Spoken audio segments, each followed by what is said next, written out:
요한일서 2장 15절부터 17절까지 말씀을 보시겠습니다. 이 세상이나 세상에 있는 것들을 사랑하지 말라. 누구든지 세상을 사랑하면 아버지의 사랑이 그 안에 있지 아니하니 이는 세상에 있는 모든 것이 육신의 정욕과 안목의 정욕과 이생의 자랑이니 다 아버지께로부터 온 것이 아니요 세상으로부터 온 것이라. 이 세상도 그 정욕도 지나가되 오직 하나님의 뜻을 행하는 자는 영원히 거하느니라. 다시 말하면 영원히 사느니라. 아멘. 예, 할렐루야. 우리가 이 세상에 나온 것도 내 맘대로 나온 사람이 아무도 없습니다. 또한 우리가 이 세상을 떠날 때도 내 맘대로 떠나고 싶을 때 떠나는 사람이 없습니다. 또 그래서도 안 되죠. 마찬가지로 우리가 이 세상을 사는 것도 우리 마음대로 사는 것이 아니란 얘기죠.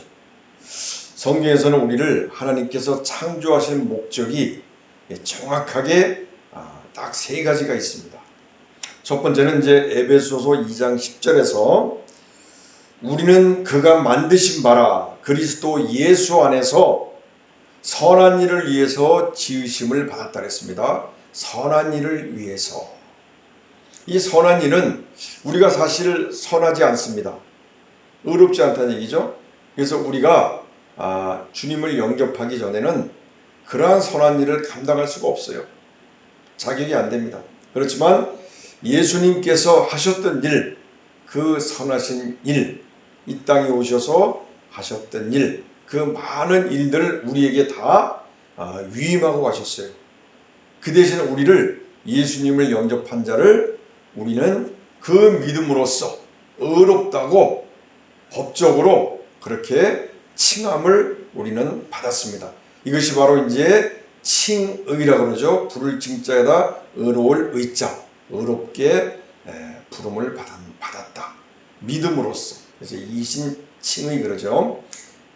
비록 우리가 부족하지만 아직 연약하지만 그렇지만 법적으로 하나님께서 의롭다 칭함을 주신 것입니다. 그렇기 때문에 우리는 이제 의로운 존재로서 예수님께서 우리에게 위임하신 그 선한 일을 우리가 감당할 수가 있는 것입니다. 그래서 예수님께서 하늘로 올라가시기 전에 마지막 우리에게 하신 유언이 무엇이냐면 나를 믿는 자는 나의 하는 일도 할 것이요 또한 이보다 더 큰 일도 하리라 이렇게 말씀하셨습니다. 그래서 우리는 이제 칭의를 받은 자로서 예수를 영접한 자는 선한 일을 감당할 수 있는 그러한 존재가 된 것입니다. 두 번째는 이사야 43장 21절에 보면 이 백성은 내가 나를 위해서 지었나니 나를 찬송하게 하려 함이라. 하나님이 나를 위해서 지었다 그랬어요. 토기장이가 토기를 만들 때 각각 목적이 있잖아요. 토기장이 마음대로 만들었어요. 그 주권, 절대 주권이 하나님께 있다는 것이죠. 이 세상에서 내가 주인이 아니라 절대적인 주권자가 내 위에 있고 그분이 나를 만들어 주셨다는 거예요. 근데 나는 그분을 위해서 만들어진 존재라. 그분을 찬송하기 위해서 만들어진 존재라. 이렇게 이사야 43장 21절에 말씀하고 있습니다. 이제 종국적으로 우리는 이사야 43장 7절에서는 하나님의 영광을 위해서 내가 내 영광을 위해서 창조했다 그랬습니다. 그래서 우리는 하나님의 영광을 위해서 종국적으로는 창조된 존재라. 이렇게 우리는 분명히 우리가 이 땅에 보내진 목적을 알아야 되겠습니다. 그래서 우리가 이제는 예수님을 영접한 후에 그것이 다 끝이고 그냥 교회에 의무적으로 나오고 봉사하고 하는 것이 이렇게 당연한 것으로만 알고 어떠한 분명한 목적 없이 확실한 그 신앙의 정체성이 없이 우리가 이렇게 신앙생활을 했다면 다시 한번 우리가 한번 오늘 계기로 우리의 신앙을 되돌아보는 그런 시간이 되시기를 간절히 축원드리겠습니다. 분명히 하나님께서 이 땅에 오늘 이 말씀에서도 보듯이 우리가 하나님의 뜻대로 행하는 자만이 영원히 산다 했습니다. 우리가 이 세상에서 사는 모든 것, 세상의 것 모든 것, 결국은 육신의 정욕, 안목의 정욕, 이생의 자랑인데 그러한 것들은 다 지나가고 다 사라진다 했습니다. 그러나 하나님께서 각자에게 주신 하나님의 그 뜻을 행하는 자, 그러한 자들은 영원히 산다. 영원히 하나님과 교제하며 끝까지 하나가 되어서 살게 된다. 이렇게 말씀하고 있습니다. 마태복음 7장 21절에서도 그렇게 말씀하셨잖아요. 주여 주여 하는 자마다 천국에 가는 것이 아니라 하나님의 뜻대로 행하는 자야만이 천국에 들어간다. 이렇게 말씀을 하셨습니다. 자, 그래서 또 예수님도 그랬어요. 누가 내 형제요 내 부모인가? 하나님의 뜻대로 행하는 자만이 나의 형제요 나의 어머니다. 이렇게 말씀하셨습니다. 자, 우리가 그러기 때문에 우리가 이 세상에 태어나면 첫 번째 이 가정이라는 공동체 안에 우리가 소속이 되게 됩니다. 근데 이제 부모들은 이 자녀에 대해서 하나님께서 양육할 수 있는 그러한 의무를 통해서 맡겨주셨습니다. 사실은 그 한 사람 한 사람이 독립된 다 인격체입니다. 하나님과 사이의 1:1 관계죠. 그렇지만 그들이 어려서 부모로부터 태어나서 이제 부모가 먼저 하나가 되게 되겠죠. 남편과 아내가. 그 다음에 이제 그 중에 남편이 머리가 되어서 그 다음에 이제 자녀를 생산하고 그 다음에 근데 이게 특이한 것은 이 가정의 머리는 남편이라는 것이죠. 교회의 머리는 예수님인데 그만큼 남편의 역할이 중요한 것이죠. 남편은 한 가정에서 제사장의 역할, 그 다음에 선지자의 역할, 또 왕의 역할, 또 가족을 위해서는 목숨을 다해서 지켜야 되는 예수님께 하듯 예수님이 하셨던 것처럼 그렇게 똑같이 행해야 되는 것입니다. 무조건 왕이라고 내가 권위만 드리는 것이 아니라 그만큼 내가 가정을 위해서 예수님 하셨던 것처럼 예수님이 교회를 위해서 목숨을 버렸던 것처럼 남편도 그 가정의 가장으로서 그 역할을 생명을 걸고 감당해야 된다. 이런 부분도 우리가 잊지 말아야 되는 것입니다.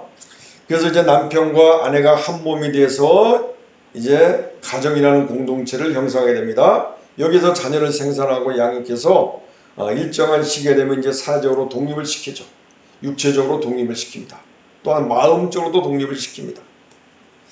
그래서 그 자녀들이 하나님과 그 자신 사이에 각자가 부여받은 그 세상으로부터 나아가서 이제 하나님의 뜻을 행하도록 독립된 인격체로서 이 부모는 그 자녀들을 배출시켜야 되는 것입니다. 그런데 부모들은 그러죠. 우리가 어렸을 때 보면은 부모를 갖다 슈퍼우먼 슈퍼맨으로 생각하고 부모와는 의자가 부모가 최고라고 생각합니다. 부모도 그때가 가장 좋습니다. 자녀를 위해서 모든 걸 다 바치고 싶어요. 그래서 결국은 지금 그래도 덜 그러지만 부모들이 자녀를 위해서 모든 걸 다 바치고 나중에 가서는 이제 또 후회도 하고 또 실망도 하지만 또 자녀가 우상이 되는 거죠. 그러나 우리 성경에서는 그렇지 않습니다. 자녀도 하나님 안에서 하나님의 자녀로서 똑같은 독립된 인격체. 다만 이 가정이란 공동체에서 부모가 그 자녀를 양육해서 어느 시점에 사회로 나가서 마음과 육체가 독립되어서 이제는 하나님의 뜻을 행할 수 있는 그런 인격체로 배출시키는 역할, 그것이 부모가 하나님인 것입니다. 그러니까 자녀가 부모에게 계속 예속되어서도 안 되고 부모도 자녀를 종으로 삼아도 안 되고 돈으로서 권위로서 자녀를 갖다가 예속을 시키고 그리고 부모를 계속 그냥 존경하기만 바라는 그러한 자녀로 만들어서도 안 되는 것입니다. 우리가 그래서 이제 자녀가 부모로부터 얼마나 독립되고 그리고 이렇게 분리되었는가. 그래서 이제 그러한 척도를 갖다 이제 우리 심리학에서는 자아가 얼마나 분화가 되었는가 그러죠. 자아 분화라 그러죠. 그래서 이 자아 분화가 잘 된 사람들은 자신의 어떤 의사결정이나 자신의 어떤 삶을 결정하고 책임지는 그러한 능력, 또한 자기가 또 세상에 나가서 새로운 가정을 형성했을 때 온 가족과의 관계를 잘 이렇게 조화롭게 해나가는 그런 역할을 잘 감당하게 됩니다. 그러니까 이것은 하나의 이 자아가 잘 분화가 됐다는 것은 자녀가 부모로부터 얼마나 분리되고 독립되었는가, 이제 이걸 말하는 것이죠.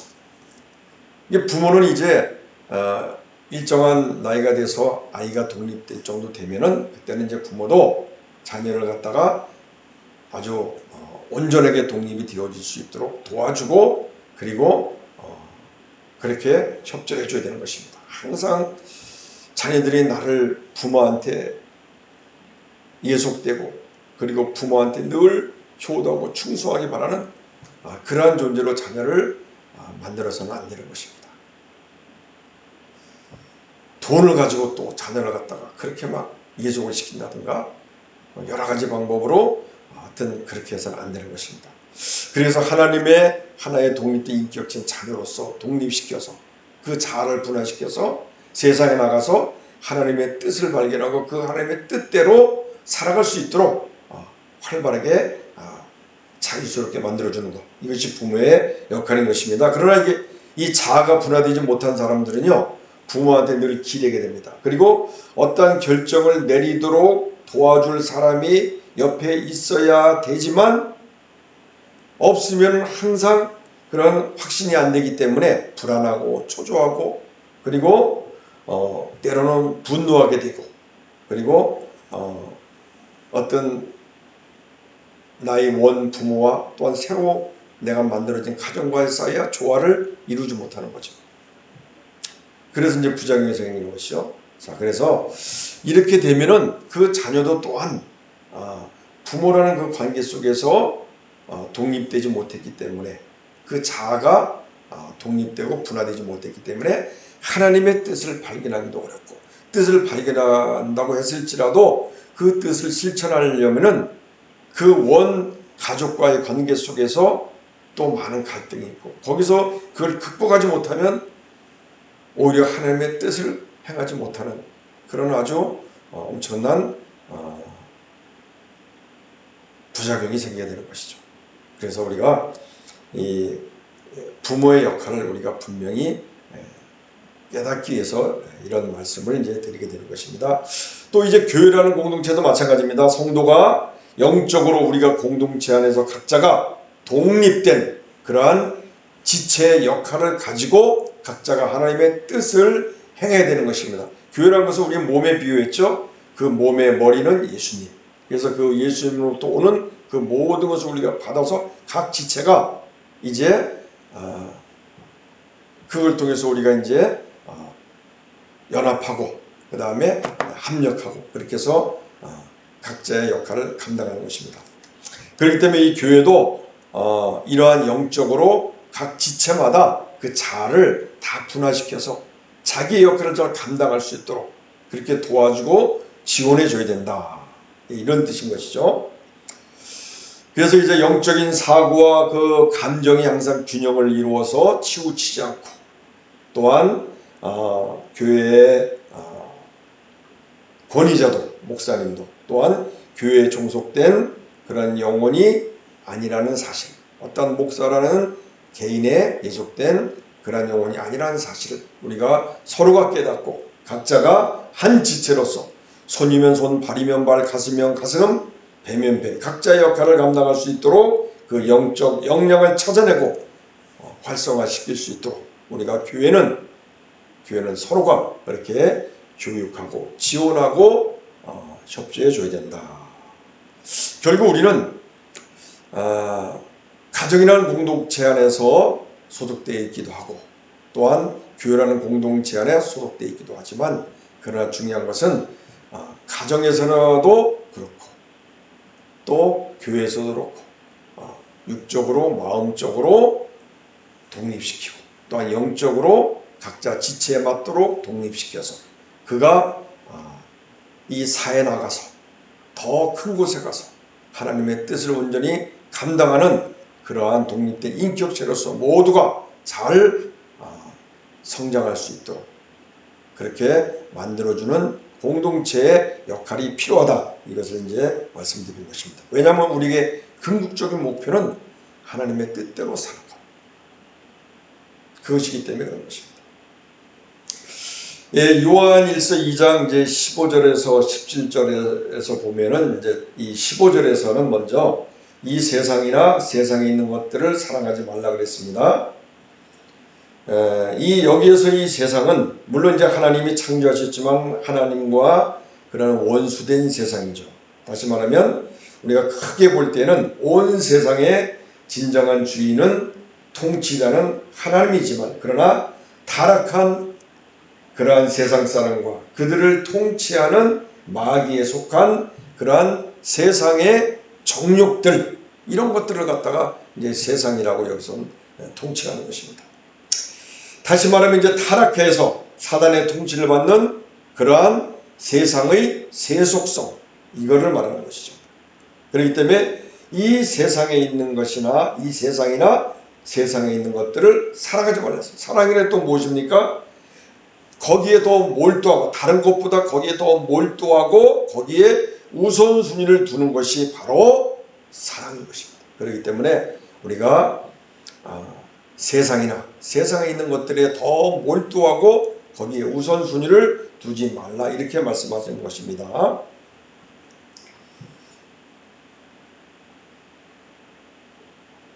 누가복음 4장 6절에서는 이 세상을 하나님께서 마귀에게 공식적으로 넘겨주었다 했습니다. 그래서 예수님한테 나한테 절하면 내가 이 세상을 너한테 넘겨주겠다 이렇게 마귀가 얘기를 했어요. 그러한 마귀에 종속된 그 세상 그런 부분을 얘기하는 것입니다. 그리고 이 세상의 임금 이 세상의 신은 바로 이 마귀라고 이렇게 성경에서는 분명히 얘기하고 있습니다. 그렇기 때문에 우리가 분명히 알아야 되겠습니다. 이 세상은 나그네 된 세상이요. 우리가 부패하고 타락해서 영원히 멸망될 존재이었던 사실 이 세상 가운데서 함께 멸망되고 사라져버릴 수밖에 없는 그런 존재였던 사실을 그러나 우리가 거기에서 구속함을 받았다는 사실을 우리가 항상 기억해야 되는 것입니다. 분명한 현실이고 진리고 사실이기 때문에 그렇습니다. 로마서 6장 6절에서는 우리의 옛사람이 예수와 함께 십자가에 못 박혔다 그랬습니다. 자, 우리가 옛사람, 우리가 예수님을 영접하지 않았을 때 부패하고 타락해서 영원한 하나님의 진노 가운데 멸망으로 갈 수밖에 없는 그러한 우리의 옛사람, 그러한 옛사람이 이제 예수님과 함께 같이 십자가에 못 박혔다 그랬습니다. 그래서 우리의 마음과 육체의 욕심을 따라서 살다가 결국은 하나님의 진노로 영원히 멸망될 그러한 그러한 옛사람. 그러한 옛사람이 이제는 예수님과 함께 십자가 못 박혔다 그랬어요. 다시 말하면 하나님의 긍휼과 사랑으로 예수님의 은혜 가운데서 내 대신 예수님께서 미리 죽으신 것입니다. 그래서 우리가 예수님이 죽으시기 전에 내가 죽었으면 아마 예수님을 영접하지도 못하고 영원한 멸망으로 갈 뻔했는데 다행히 우리가 예수님이 죽으신 후에 2000년 전에 그 후에 우리가 복음을 듣고 예수님을 영접했습니다. 그래서 우리는 이제는 예수님을 영접하기 전에 우리가 원죄와 이런 모든 자범죄 영원히 우리는 멸망될 존재 부패하고 타락한 존재 전적 부패 전적 타락 그러한 우리가 이제는 죽어야 되는데 그 죽음을 대신 예수님께서 죽으신 거예요. 그러니까 나는 이제는 그로 인해서 죽어야 되지만 나는 죽을 필요가 없는 거예요. 왜? 예수님이 죽으셨고 그렇지만 나는 이제는 그러한 모든 죄에서 해방이 된 거죠. 이것을 바로 속량이라 그러는 겁니다. 다시 말하면 우리 성경에 이제 그런 말씀 많이 나와요. 대속, 속전, 속죄, 구속, 속량 뭐 이런 단어가 많이 나오죠. 다 거의 비슷한 말입니다. 뜻은 예수님께서 이것은 하나의 노예를 갖다가 이제 구원시키는 과정 속에서 돈을 주고 대신 돈을 주고 그 사람을 구해왔다. 이것이 대속, 돈을 줬다, 속전, 그 다음에 구속, 그 사람을 바꿔서 죽을 사람을 구원해줬다. 그래서 속량해줬다. 양민, 노예에서, 노예 천민에서 양민으로 바꿔줬다. 이것이 바로 속량 아니겠습니까? 그 역할을 예수님이 하셨다는 거예요. 그래서 우리는 이제 내가 죽어야 될 곳에 대신 예수님이 죽었기 때문에 나는 죽은 것과 나는 마찬가지가 된 것이죠. 그러니까 옛사람에 대해서 나는 이미 죽은 거예요. 그리고 나는 이제는 다시 사는 것은 옛사람이 아닌 모습으로 내가 지금 살고 있는 것입니다. 그러니까 얼마나 우리가 감사합니까? 우리는 그냥 죽고 없어져야 되는데 대신 예수님이 정말로 진짜로 가장 처참하게 죽으셨어요. 그리고 나는 안 죽어도 돼요. 그 대신 나의 모든 죄는 다 용서받았어요. 그런데 이제는 내가 옛사람이 죽었다는 거예요. 예수님과 함께. 예수님이 왜 죽었어요? 나의 옛사람 때문에 죽었잖아요. 근데 나도 같이 죽었어요. 실제 육체는 안 죽었지만 얼마나 좋아요? 우리로서는, 예수님으로서는 너무나 큰 고난을 당하셨지만, 근데 우리는 분명한 것은 예수님과 함께 같이 죽었다는 것입니다. 뭐가? 옛사람. 그래서 우리에게는 이제 옛사람이 있어서는 안 된다는 거예요. 새로운 사람으로 우리 살아야 된다는 것입니다.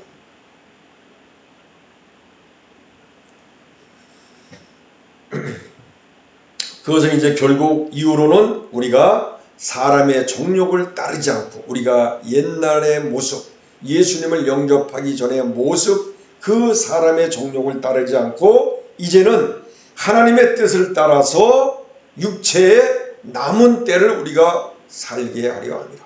자, 우리가 이렇게 내 대신 예수님께서 대신 죽으시고, 근데 사실 나는 같이 죽었어요. 근데 우리 육체는 실제 안 죽었어요. 예수님 대신 죽기 때문에. 그러나 우리의 옛사람이 같이 죽었다는 거죠. 그럼 우리는 이제 우리 안에서 옛사람이 발견돼서는 안 되는 거란 얘기죠.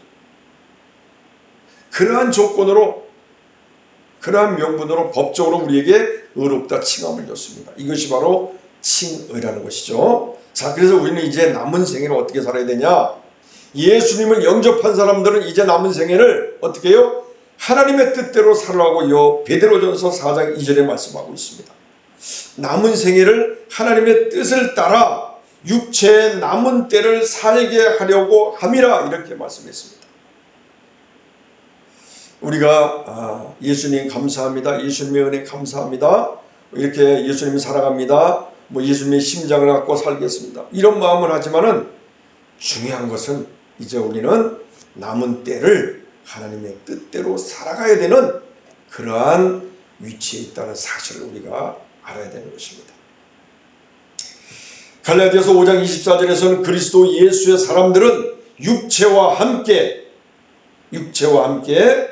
그 정욕과 탐심을 십자가에 못 박았느니라. 똑같은 말씀입니다.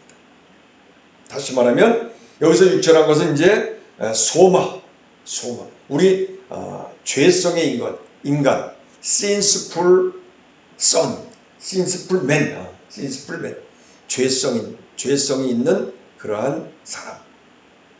그래서 sinful man, sin이 죄죠. 그러니까 그러한 죄성이 있는 인간, 그러한 헬라어로는 사로스, 그러한 인간이 이제 그러한 육체가 이제 예수님의 사람들은 그 정욕과 탐심, 다시 말하면 그 육체란 것은 거기에 속한 정욕과 탐심을 이제 예수님이 돌아가실 때에 그 십자가에 나도 함께 못을 박았다, 이렇게 또 설명을 해주는 거예요.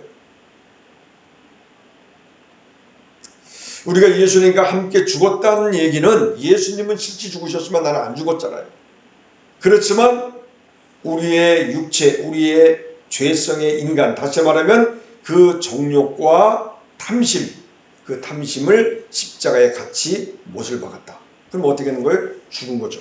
그 정욕과 탐심은 이제 우리는 죽어버린 거예요. 그래서 우리는 이제 남은 때를 하나님의 뜻대로 살아가야 된다, 이렇게 말씀하고 있는 것입니다. 그래서 우리가 영적인 세계에서는 중간지대라는 건 없습니다. 차든가 뜨겁든가, 아니면 빛이든가 어둠인가, 선이든가 악이든가, 마귀의 종이든가 하나님의 종이든가, 뭔가 둘 중에 하나가 되는 것입니다. 세상을 사랑하든가 하나님을 사랑하든가. 내가 세상을 사랑하면 하나님을 안 사랑하는 거예요. 그러니까 분명히 알아야 되는 것입니다. 세상도 사랑하고 하나님도 사랑하고, 이건 있을 수가 없는 것입니다. 옛날에 어떤 아는 사람이, 후배가 이런 얘기 한 적이 있습니다. 자기가 처음에 예수님을 영접했는데 지금은 아주 좀 이렇게 방탕하게 살아요. 교회도 안 나가고 매일 술 마시고 이게 방탕하게 살아요. 근데 이제 뭐가 양심에 걸렸는지 그런 얘기 하더라고요, 저한테. 내가 이렇게 살지만 어느 순간에 하나님이 부르면은 나는 생명을 걸고 나갈 것이다, 이런 얘기 하더라고요. 이것은 하나의 자기 방어죠. 자기 이렇게 사는 것에 대해서, 그렇지만 나는 그렇지 않을 것이다, 어느 일정한 순간에. 근데 그런 일이 있을 수 없습니다. 우리가 경건의 훈련 없이는 경건의 능력이 나올 수가 없는 것입니다. 이거 아니면 저것이지, 이것이었다 갑자기 저것을 바뀌고, 이것도 아니고 저것도 아니고, 이런 건 없는 것입니다. 차든지 뜨겁든지 분명히 하라 그랬습니다. 빛과 어둠은 공존할 수가 없는 것입니다. 세상을 사랑하는 사람에게는 이제 아버지의 사랑이, 하나님의 사랑이 그 안에 없다고 했습니다. 다시 말하면 세상을 사랑하지 않는 그리스도인은 하나님의 사랑이 그 안에 있다, 이런 얘기와 같은 얘기인 것이죠. 자, 우리가 이제 세상을 사랑한다, 아까 얘기한 그러한 부패하고 타락한 그러한 세상의 정욕 가운데, 그걸 또 지배하는 세력 밑에서 우리가 살아가고 있는 그러한 세상의 삶, 이 세상의 삶을 이제 성경에서는 세 가지 정욕으로 표시했습니다. 하와 때도 그렇고, 또 예수님이 이 땅에 오셔서 시험받을 때도 마찬가지입니다. 또한 우리가 요한일서 2장 15절부터 17절에서도 세 가지를 표현했습니다. 육신의 정욕, 안목의 정욕, 이생의 자랑. 이 육신의 정욕은 이제 여기서 육신은 똑같이 우리의 바디는 이제 소마라 그러는데, 그러나 육신의 어떤 정욕, 심플맨, 요것은 사록스라고 그러죠, 헬라어로. 여기에서 육신의 정욕은 이제 사록스를 얘기하는 것입니다. 그래서 하나님의 뜻이 아닌 것, 금지된 것을 갖다가 동경하는 것, 이것을 갖다가 이제 정욕이라고 그러죠. 그 중에서 육신의 정욕, 다시 말하면 여기서 육신의 정욕은 그런 죄성의 인간, 옛사람, 옛본성, 그런 것을 얘기하는 것입니다. 그런 것에 대한 이제 포괄적인 것을 얘기하는 거죠. 그렇기 때문에 로마서 8장 13절에서도 바울이 그랬습니다. 육신대로 살면은 반드시 죽는다. 육체의 욕심을 이루는 것은 성령을 쫓아 행하는 것과 반대가 되는 것이다. 또한 다시 말하면 하나님께 등을 돌리는 것이다. 근데 그 중에서도 이제 약간 구체적으로 얘기하자면 육신의 정욕의 가장 대표적인 것은, 기본적인 것은 정말로 우리의 가장 기본적인 것은 우리의 식욕이라고 볼 수가 있죠. 식욕이 만족돼야만 그 다음에 안목의 정욕도 있고 그 다음에 이생의 자랑도 나오게 되겠죠. 그래서 여기에서 육신의 정욕은 포괄적인 뜻도 있지만 또한 구체적으로 식욕이라고 또 이렇게 할 수도 있는 것입니다. 그래서 하와가 이 선악과를 보고서 먹음직스럽다고 그랬습니다. 먹음직스럽다. 그리고 이제 예수님께서 처음에 시험 받을 때도 돌이 떡이 되게 해보라고 마귀가 시험을 했습니다. 우리가 이러한 먹는 것에 대한 그런 정욕, 그러지 않습니까? 우리가 밥 먹기 위해서 우리가 일하는 거 아니냐, 먹기 위해서 일하는 거 아니냐, 이제 이런 얘기를 자주 하잖아요. 가장 기본적인 게 그것이죠. 그렇지만 그것이 이제 너무 지나치고 정욕이 되어버리면 안 된다는 것, 그것을 이제 여기서 말씀하고 있습니다. 두 번째는 이제 안목의 정욕, 눈을 통해서 추구하는 그런 어떤 죄악된 욕망. 그래서 그 중에 가장 대표적인 것이 이제 성적인 욕망이죠. 근데 이 성적인 욕망은 우리가 바닷물을 마시는 것과 같다 그랬습니다. 마시면 마실수록 더 갈증이 느껴요. 그래서 이제 그 다음에는 막 그 성적인 도착 현상이 일어나죠. 무너진다는 얘기죠. 그래서 기준이 없는 것입니다. 더러워지는 것이죠. 한없이. 그렇기 때문에 이러한 욕망도 성적인 욕망, 안목의 종류, 허영, 외식 다 포함되는 것이죠. 이런 것들도 결국 세상에 속한 것이다. 하와는 그랬습니다. 선악과를 보고서 보암직하다. 보기에 좋다. 보암직하다. 또 마귀는 예수님께 높은 성에서 뛰어내라 그러면 이제 천사들이 와서 받을 것이다. 얼마나 멋있겠느냐. 남들 보기에 이렇게 유혹을 했습니다. 하와는 졌지만 예수님은 이겼습니다. 그 다음에 이생의 자랑, 세상적인 소유를 통한 그러한 모든 자랑들. 이생의 자랑.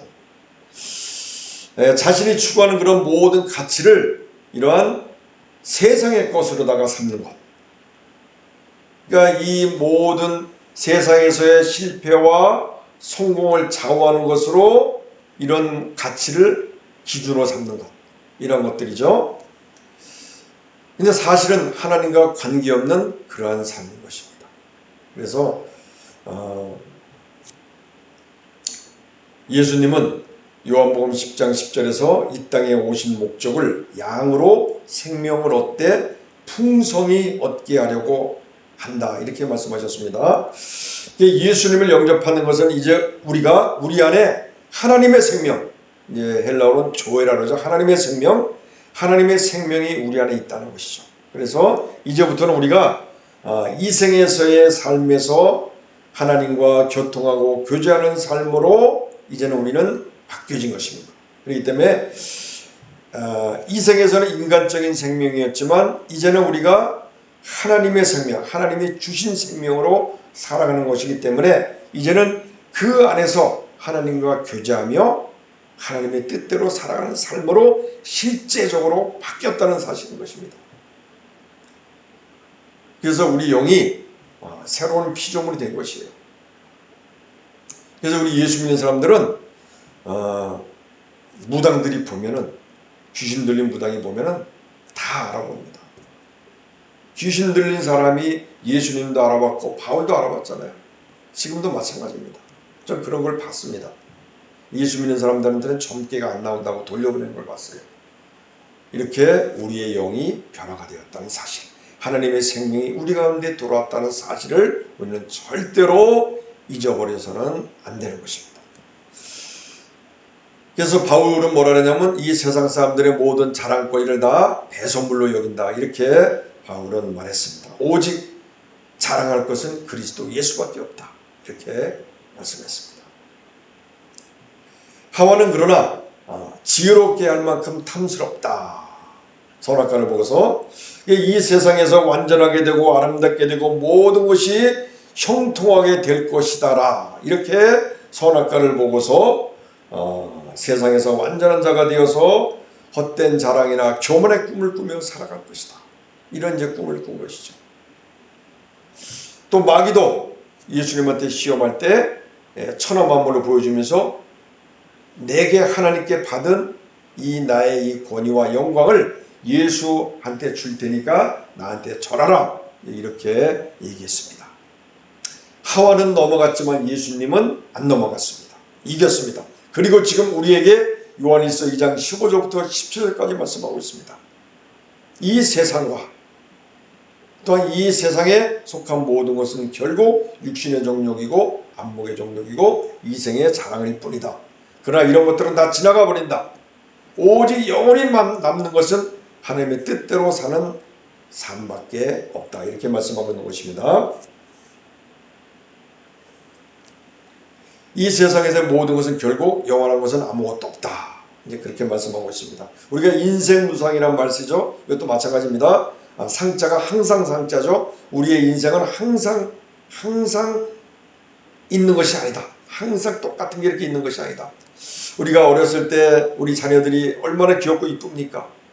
그 자녀들이 그런 모습으로 계속 이렇게 지냈던 것 같은데 어느 순간에 지나고 나보니까 과거입니다. 한참 지난 과거였어요.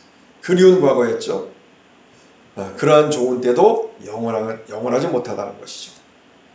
아무리 내가 좋은 직분에 가 있을지라도 그것 또한 영원하지 않습니다. 금방금방 임기가 지나가고 그 연한이 지나가 버립니다. 그리울 뿐인 것이죠.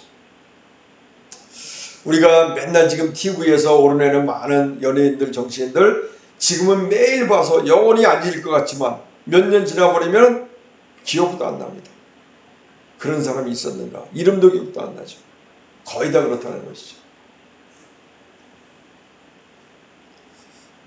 부모들도 마찬가지입니다. 우리가 자녀를 위해서, 자녀가 우상이 돼서 모든 걸 다 거기에 바치려고 하면 나중에 뭔가 보람이 있겠지.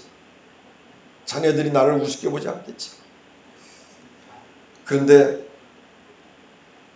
옛날에 자기 자식을 위해서 집 팔고 논 팔아서 시골 부모님들이 좋은 대학교 보내고 검사 판사를 만들어줬는데 집에 찾아가니까 며느리가 문전박대하고 쫓아버립니다. 그리고 살 집도 없습니다. 그렇게 방황하는 그런 노인들을 이런 인터넷에서 본 적이 있습니다. 자녀들은 물론 그 당시에는 감사하게 생각하고 고맙게 생각하지만 또 환경이 바뀌면 부모를 또 다 잊어버립니다. 그래서 우리는 항상 100년만 사는 존재가 아니라 영원한 삶을 사는 존재입니다. 하나님께 직접 개개인적으로 독립된 인격체로 하나님의 뜻을 행하기 위해서 이 땅에 보내지어진 존재라는 사실 우리가 알아야 되는 것입니다. 그렇기 때문에 무엇보다도 하나님과 사이의 그런 1:1 관계 속에서 하나님의 뜻을 발견하고 그리고 우리의 남은 때를 하나님의 뜻을 행하는 그런 삶을 살아야 되는 것입니다. 사실 믿는 사람이나 믿지 않는 사람이나 영혼은 불면하다. 사람이 죽고 난 다음에 끝이 아니다. 이러한 사실을 다 알고 있습니다. 왜냐하면 성경에서는 분명히 말씀했습니다. 사람들에게는 모두가 영생에 대한 갈망이 있다. 전도서 3장 11절에 말씀합니다. 영원히 살고 싶어 한다는 얘기죠. 그리고 우리의 절대자를, 창조자를 만나고 싶어 한다는 것이죠. 근데 우리는 만났지 않습니까? 이게 사람들이 간혹 이제 물어봅니다. 제가 아니 이렇게 열심히 일하는 것도 좋은데 이렇게 살다가 죽으면 어떻게 될까요? 이렇게 물어보는 사람들이 뭐 죽으면 끝나는 거죠. 뭐 이렇게 얘기하죠. 근데 그분들이 그렇게 말을 하지만 그러나 뭔가 모르기 때문에 그럴 수도 있는 것이죠. 자꾸 이제 얘기를 합니다. 그게 아닙니다. 끝이 아닙니다. 옛날에 그 선사시대 사람들도 영혼은 불면하다는 사상을 믿었는데 어찌 지금 현대에 사는 사람들이 그것을 안 믿겠습니까? 그러면 안 되십니다. 이렇게 얘기해도 이렇게 정말 한번 신중하게 심각하게 생각하고 하나님을 찾으려고 하는 그런 사람들이 이렇게 별로 없다는 거죠. 그렇지만 그들 나름대로 종교적인 본성이 있습니다. 옛날에 어떤 그 친구 하나가 맨날 그냥 일주일 내내 거의 그냥 술 마시고 뭐 노래방 가서 막 저가고 막 그러던 친구가 있었어요. 그래서 이제 어떤 날은 이제 하루 그러답니다. 오늘은 이번 주는 내가 방탕하지 않았어. 술 한 번도 안 마셨어. 막 자랑스럽게 얘기를 해서 제가 한번 그래봤습니다. 어차피 지옥 갈 건데 그냥 주어진 시간에 최고로 재밌게 놀고 재밌게 살다가 마음껏 방탕하며 살다가 죽는 게 낫지 않겠나. 그랬더니 갑자기 딱 튀어나온 말이 자기는 지옥 안 간대요. 자기는 극락세계에 간대요. 갑자기 막 튀어나오는 거예요. 본능적으로. 이렇게 사람들은 성경에 있는 말씀처럼 사람들에게는 영생에 대한 갈망이 다 있다는 것이죠. 종교적인 본능이 다 있다는 것이죠. 그렇습니다.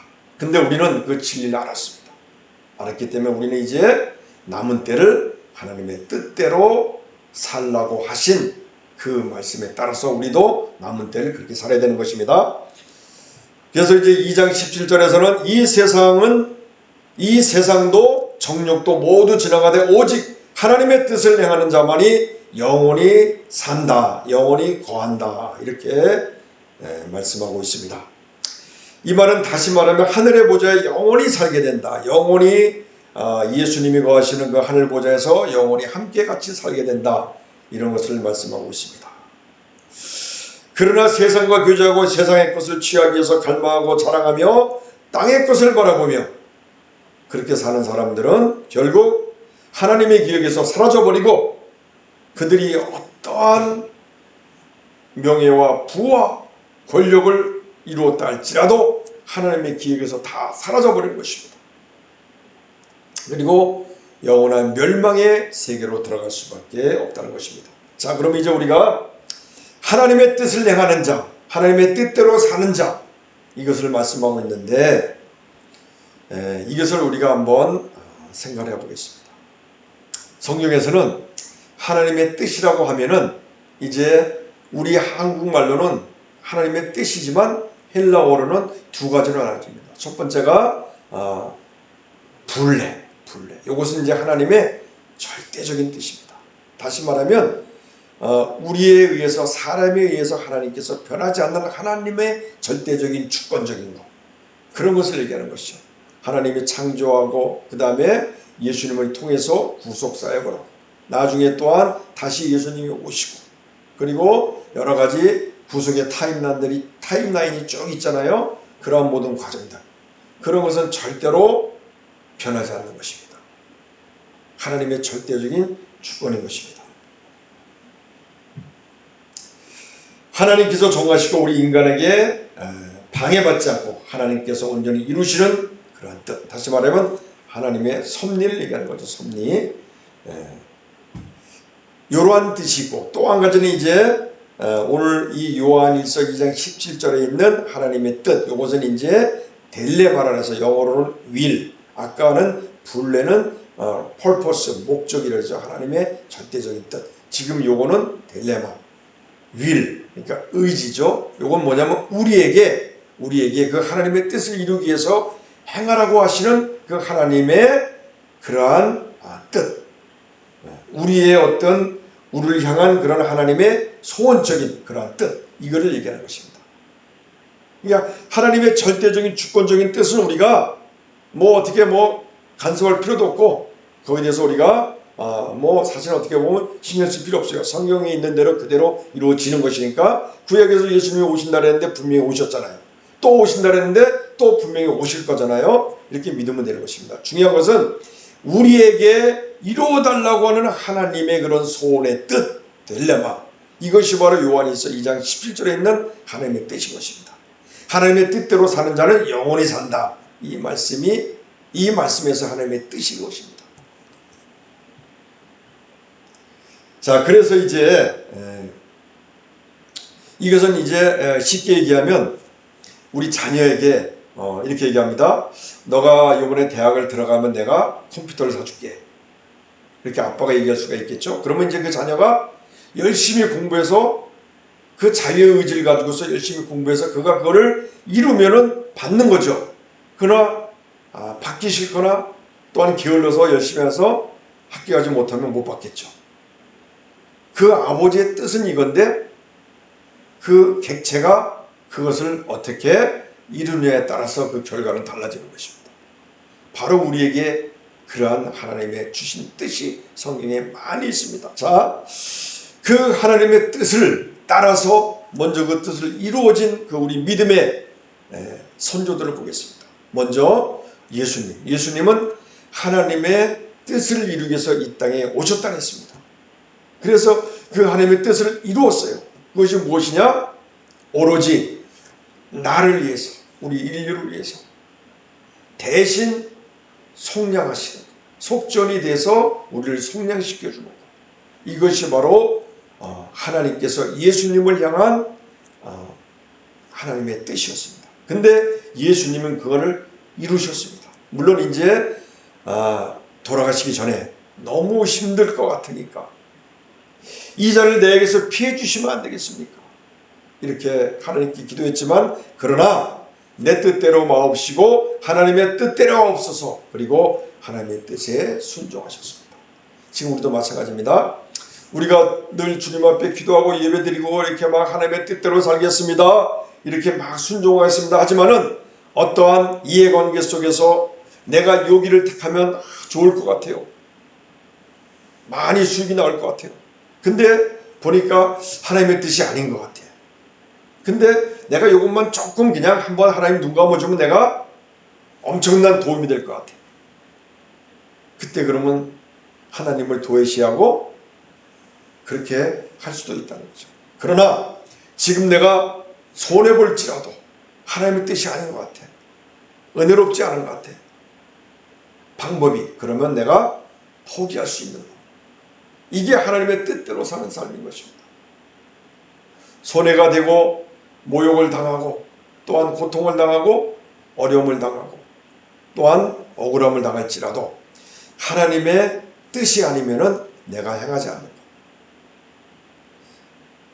그리고 내가 불이익을 당하고 또 내가 피해를 본다 할지라도 하나님의 뜻이면은 그 길을 가는 것. 이것을 말씀하는 것입니다. 예수님은 하나님의 뜻을 행하기 위해서 오셨고 하나님의 뜻을 완수하셨습니다. 또한 성령님도 하나님의 뜻대로 우리를 위해서 간구하신다고 했습니다. 이게 성령님도 그 하나님의 뜻을 행하고 계신 것입니다. 바울도 뭐라 그랬습니까? 하나님의 뜻을 따라서 그리스도 사도로 부르심을 받은 바울이라 했습니다. 그러니까 내 스스로 사도가 된 것도 아니고 하나님의 뜻을 따라서 되었다는 것이죠. 지금 우리도 마찬가지입니다. 하나님의 뜻이 아니면은 누가 이렇게 하나님의 일을 여러 가지 면에서 어려운 일을 감당하려고 하겠습니까? 하나님의 뜻이기 때문에 뜻임을 믿기 때문에 그 일을 감당하는 것이죠. 사람들을 시해하는 관계 없습니다. 하나님의 뜻이기 때문에 우리가 감당하는 것입니다. 우리가 구한말 때 이 나라에 왔던 많은 선교사들 그 나라에 있으면 그 선진국에 있으면 얼마나 많은 그런 삶이 보장이 되겠습니까? 그렇지만 그 모든 걸 다 버리고 기도하는 가운데 하나님의 뜻이 있다고 생각해서 이 땅에 척박한 땅에 와서 자기의 생명을 다 바치고 청춘을 다 바치고 가족을 다 바친 그러한 선교사들 154명이 지금 저 전투산 묘지에 그분들이 누워 계십니다. 이렇게 하나님의 뜻을 행한 사람들이 많다는 것이죠. 자, 지금 우리도 각자가 하나님께서 말씀하십니다. 우리가 이제 예수님의 은혜로 사랑으로 우리가 속량함을 받았습니다. 이제 이후로는 성경에 분명히 베드로전서 4장 2절에 사람의 정욕, 이방인의 정욕을 따라 살지 않고 하나님의 뜻을 따라서 우리의 남은 육체의 삶을 살게 하려 함이라 그랬습니다. 우리가 지금 이렇게 예수님을 영접하고 사는 목적 우리가 분명히 알아야 되겠습니다. 우리가 예수님을 믿었으니까 이제 우리의 삶 속에서 나의 사업이 잘 되고 직장이 잘 되고 내가 성공하고 돈 많이 벌고 남한테 막 의시될 수 있고 그것을 위해서 하나님이 나를 도와주는 존재야 이렇게 생각하면 안 되는 것이죠. 오히려 나의 가지고 있던 것들 내가 하려고 했던 것을 다 내려놓고 굴복하고 하나님의 뜻대로 나의 모든 걸 던져주는 삶 이것이 진정으로 우리가 하나님의 뜻대로 사는 삶이 되는 것입니다. 그러다 보면 이제 힘들고 고난도 많이 따릅니다.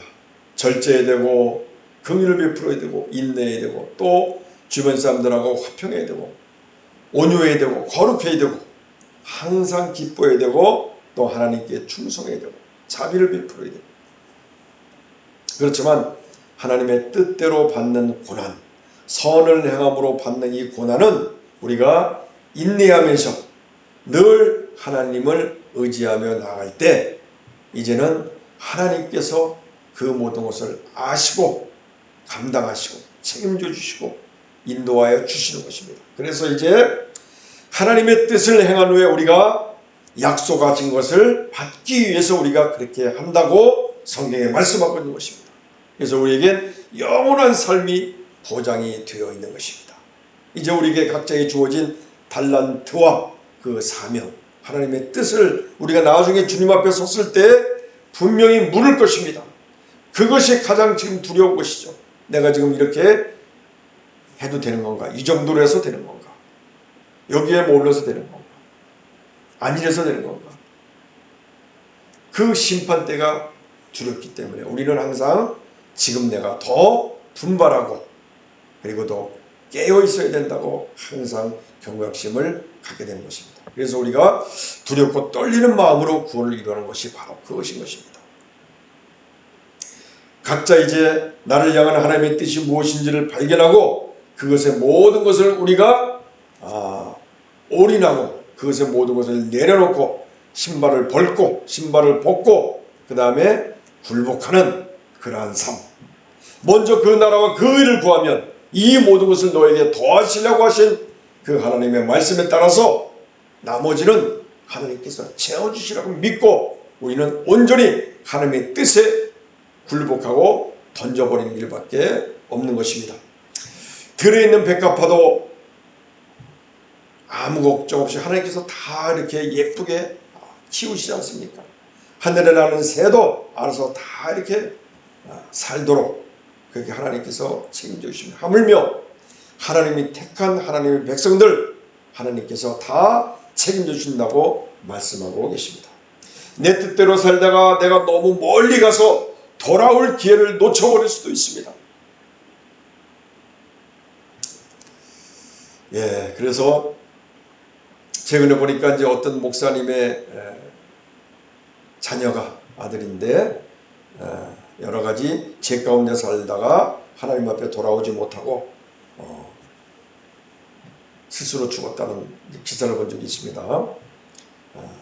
어렸을 때부터 신앙교육을 받았을 텐데 너무 멀리 갔기 때문에 돌아오지 못했지 않는가 이제 이런 생각이 듭니다. 내 뜻대로 살다가 잠시 잘 나간다고 그곳에 몰입하다가 나중에 이제 빈터터리가 되어서 늦게 돌아오면은 이제 더 피곤한 노년이 되는 것입니다. 그때 가서 후회해봤자 의미가 없겠죠. 또한 내가 아무리 노력해도 길이 막히고 형통하지 않고 실패하고 시험을 봐도 자꾸 떨어지고 고통만 있고 꼭 시험 볼 때쯤에 무슨 일이 생겨서 시험을 망치고 그런 일이 있습니까? 계약이 잘 성사되려고 하다가 어느 순간에 꼭 그런 결정적인 시간에 계약이 파기되는 그러한 일들이 자주 일어납니까? 그런 분들은 빨리 하나님 앞에 굴복하고 하나님의 뜻을 구하시기를 바랍니다. 예수 믿는 사람들은 예수님을 영접한 사람들은 내 뜻대로 사는 게 아닌 것입니다. 하나님의 뜻대로 살아야 되는 것입니다. 더 멀리 갈수록 우리가 돌아오는 길은 더 고되고 피곤해지는 것입니다. 그래서 우리는 하나님이 항상 그 울타리 안에서 내가 좀 멀리 갔다 싶으면 다시 또 돌아오고 다시 돌아오고 이렇게 해서 늘 하나님과 붙어 사는 그런 훈련을 통해서 하나님과 늘 동행하는 삶 그런 삶을 우리는 살아갈 수밖에 없는 것입니다. 조금도 방심할 수가 없습니다. 왜? 악한 세력은 우는 사자와 같이 틈만 있으면 삼킬 자를 찾으려고 하나님 이렇게 항상 노려보고 있다는 사실을 우리는 알아야 되는 것입니다. 그래서 이제 늘 주님과 동행하며 하나님을 의지하고 하나님의 뜻을 우리가 구한다면 우리의 삶은 형통할 것입니다. 왜? 하나님의 절대 주권 아래 하나님의 전지전능하신 그 보좌 아래 우리가 숨기고 그 안에서 우리가 그 그늘 아래 살아간다면 이 세상에 두려울 것이 아무것도 없기 때문인 것입니다.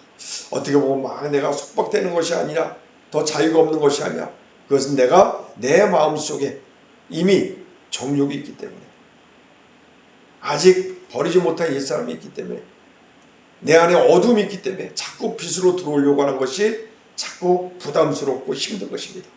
과감하게 하나씩 하나씩 다 떨쳐버리고 벗어버리고 빛으로 들어와야 됩니다. 그 안에서 안착하고 그 안에서 기쁨과 평안을 누리고 그 안에서 안정을 찾고 정착이 되어야 되는 것입니다. 그래서 이제 우리에게 주어진 하나님의 뜻을 발견하기 위해서 기도를 해야 되는 것입니다. 하나님 분명히 가르쳐 주십니다. 그래서 그 하나님의 뜻을 발견하고 그 하나님의 뜻을 행한 이후에는 우리에게 약속하신 그러한 것을 다 받고 영원한 삶을 살게 되시는 여러분 되시기를 간절히 축원드립니다. 아멘. 306장 찬양드리겠습니다.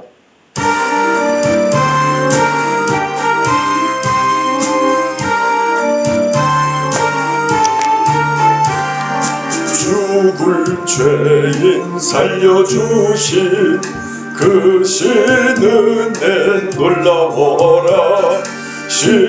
십자가를 바라보며 눈물로써 감사하네.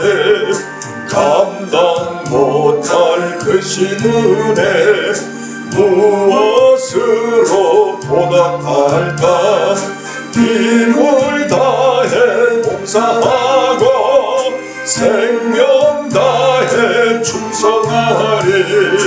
병든 이 몸 고쳐주신 그 신사랑 고마워라. 능력의 주 바라보며 강건하게 살아가리. 감당 못할 그 신은혜 무엇으로 보답할까. 힘을 다해 봉사하고 생명 다해 충성하리. 홀로 맡겨주신 귀한 사명 고마워라. 말씀 따라 순종하며 끝날까지 충성하자. 감당 못할 그 신은혜 무엇으로 보답할까.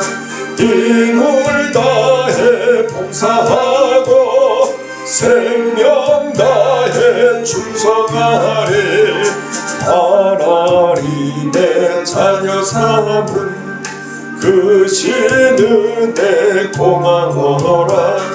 생명의 주 바라보며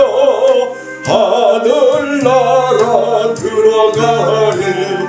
감당 못할 그 신은혜 무엇으로 보답할까.